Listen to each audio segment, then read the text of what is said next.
Hi. Welcome, everyone. We are back. Say hello as you join in, and let me know where you guys are joining me from today. We are back with our weekly live sessions, or Wednesday morning lives. How are How are you guys doing?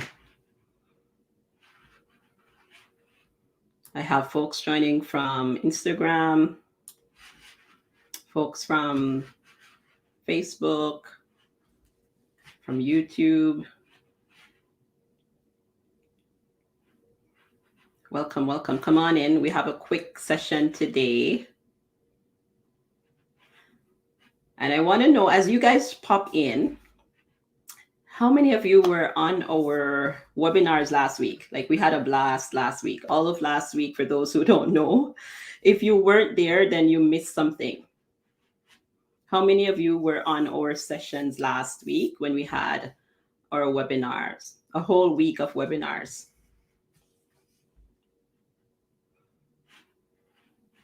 Hi, Aisha Fraser. Nella from Trinidad, welcome. Shanique from Jamaica, welcome. Mrs. Noel, hi. How did you guys find the webinar? Somebody says I attended only one. Well, you missed a lot. If you only attended one day, then you would have missed a lot of information. Like, we shared a ton load of content. So we had the sessions from Monday through Friday, and each day we covered a different topic. So on Monday, we looked at permanent residence programs. Okay, so Mrs. Noel said it was very good, information packed. It was excellent. Yeah, so Monday we looked at permanent residence. Tuesday we looked at studying in Canada. On Wednesday, the topic was working in Canada. Then Thursday was visiting Canada. And then we closed off everything on Friday with a Q&A session. Okay, so somebody says missed it, but watch the replays. Yeah, so if you missed the sessions, please watch the replays. As a matter of fact, you only have up until the end of today before we will be removing all of the videos. So if you missed any of the sessions, if you weren't there and you're wondering what your options may be for coming to Canada, definitely check that out. The replays are on YouTube, and they're also in our private Facebook group. So definitely catch the replays. And sometimes you might even need to watch them twice just to get all of the information and get a better understanding of what you need to do. And for those who joined, we did have different offers each night. And because of the feedback that we've gotten from most of you, we decided to extend that offer up until today. So the videos come down today, and the offer for consultation also ends today. So those who didn't jump on that train, today is your last day. All right, guys. And I thank you guys for those who came and joined me live. Like, there was almost 700 of you, believe it or not, who joined us live. So I'm just talking about the live viewers. And then I'm sure a lot of you also catch the replay. So, I mean, we really appreciate you guys coming out and participating, sending in your questions. And we do hope that you would have gotten a lot of benefit from that and clarity on what your direction is, where Canada is concerned, and what you need to do. So if you have not already watched them, I do recommend watching the replays. All right, so that out the way, so my team did send out an email, and I think we also have it in our Instagram stories. So, and it should be on Facebook as well. So the province of New Brunswick. So this is a recruitment event. We're not associated with it. We're just sharing the information. It's a recruitment event that's being held by the province of New Brunswick, and it's called the 2021 Expat Forum. And so what they're doing with this forum is to connect workers with employers. Because if you don't know, well, newsflash, New Brunswick is one of those provinces that is very, very understaffed in terms of the labor force. So the labor force there is lacking. And so what they are attempting to do with this event is to connect skilled workers outside of Canada with employers in the province who are looking to fill vacancies that they have, especially now with the onset of COVID-19, and there has been more people who have left the workforce for various reasons, or because of maybe government benefits that they're getting. So some people may have not decided to go back to work at this point. And so the need here for workers is even more severe. So and New Brunswick has always been one of those provinces who takes the initiative to do all of these recruitment events. So they'll always be having virtual recruitment events. It used to be in person prior to COVID, and now they're having it virtually, which is even better because the reach, I believe, would be more far reaching. And so they are having this event to connect workers with employers. So you have to register, and your NOC code must also be listed. So they have provided a list of NOC code. The list is very long, guys. I won't even read all of them, but they're looking for people with work experience in these codes. So we have financial managers, we have administrative managers, auditors and accountants.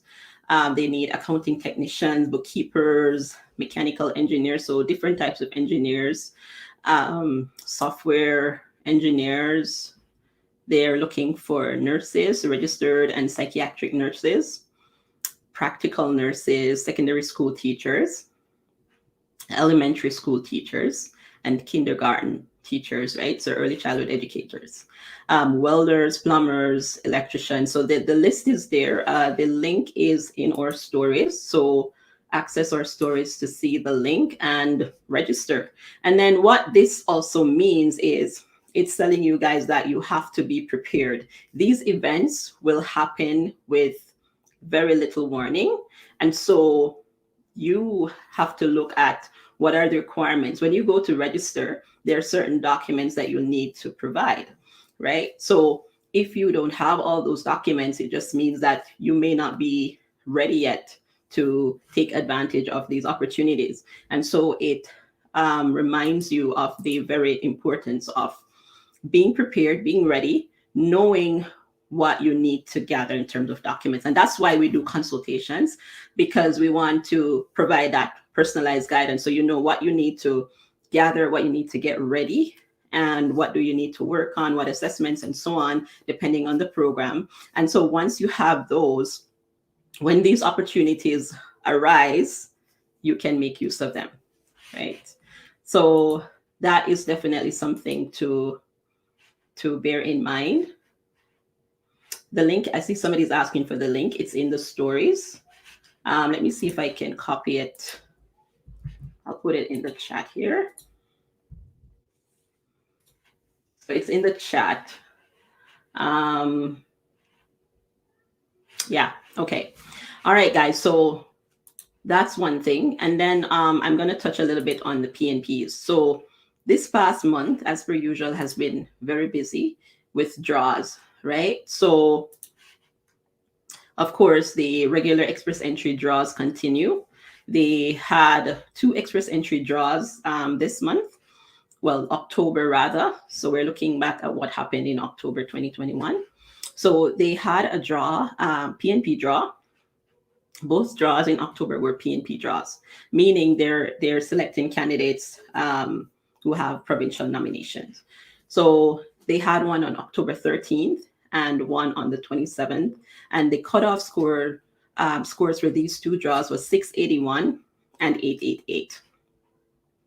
Right, and as you may know, once you have a provincial nomination, you get an additional 600 points on whatever your previous score was in the express entry system.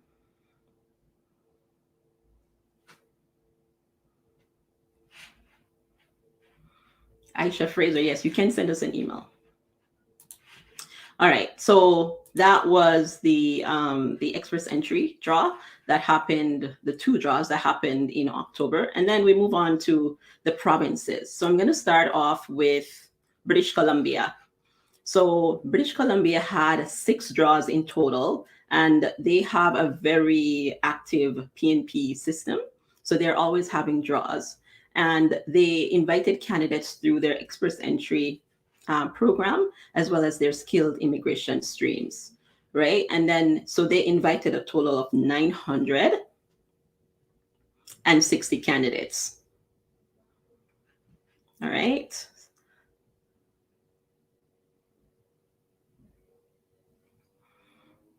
Yes, I can speak to what Alberta is doing. So the next one is Ontario. So Ontario had draws as well in October.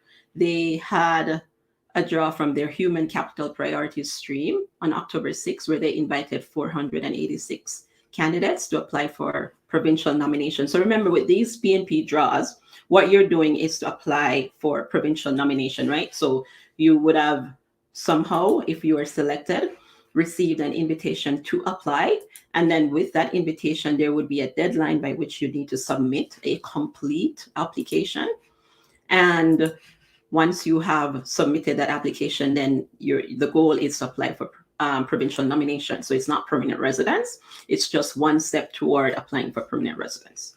Okay. And then on October 7th, they had a draw for express entry candidates who are French speaking. So guys, another benefit to learning French. Actually, there's a Destination Canada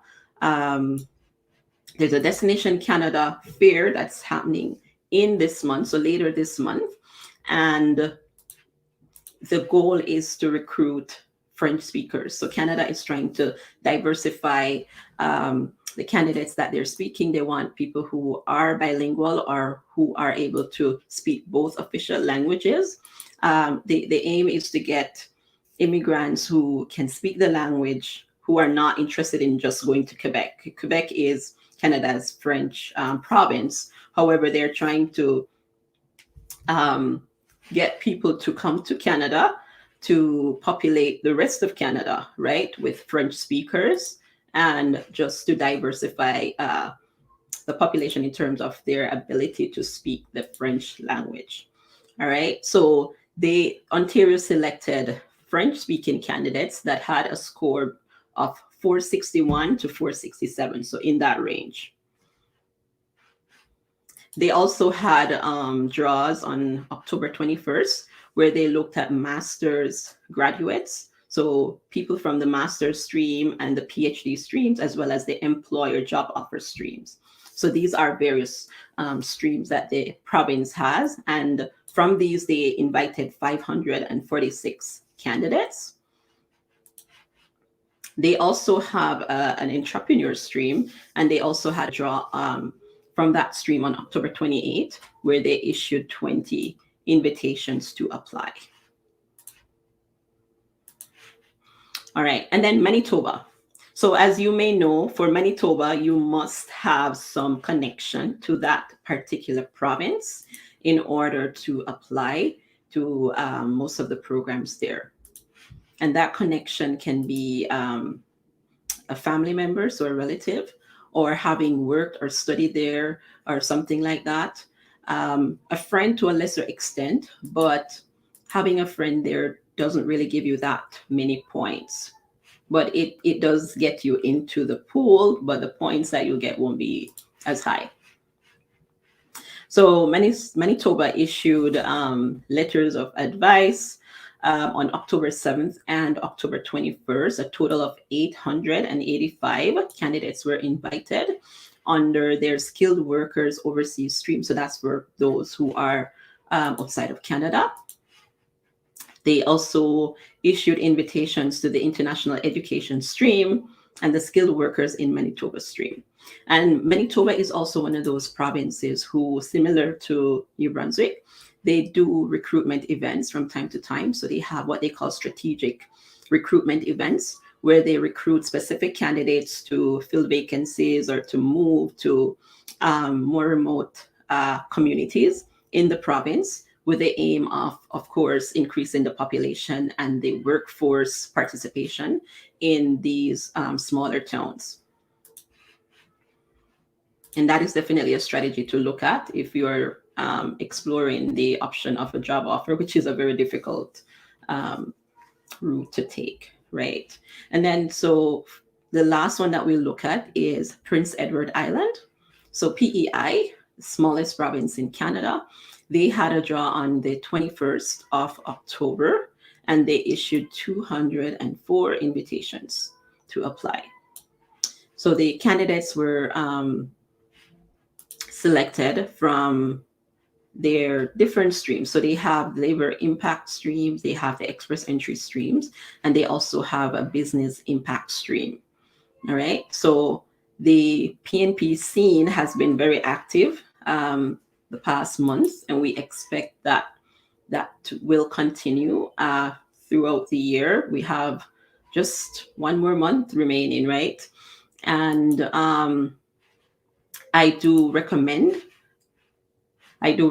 if you guys can get into these different streams, it does help to enhance your profile and your ability to get to Canada, right? So this is what happened in the realm of PNPs. And of course, with all these draws, we have been busy preparing applications for our clients who have received invitations to apply and provincial nominations.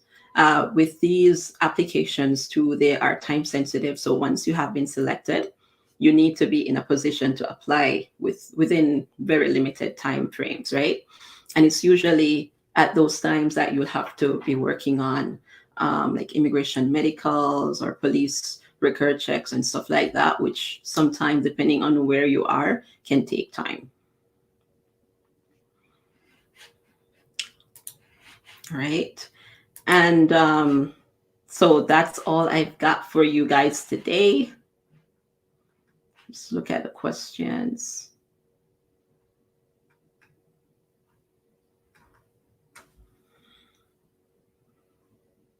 Oh, what's going on here? All right, so let's see. Okay, I'm just looking if I've missed any questions.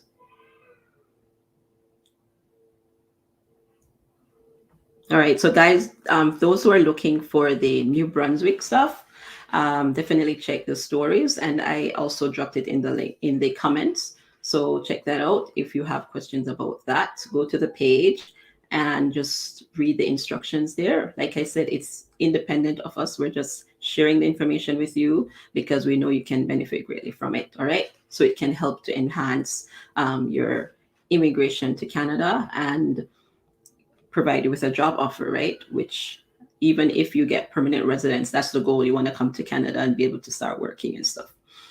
Okay, so that's it for today, guys. Thank you so much for joining.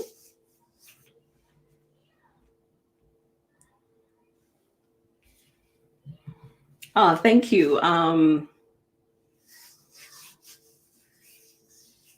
can't pronounce your name there, but thank you so much.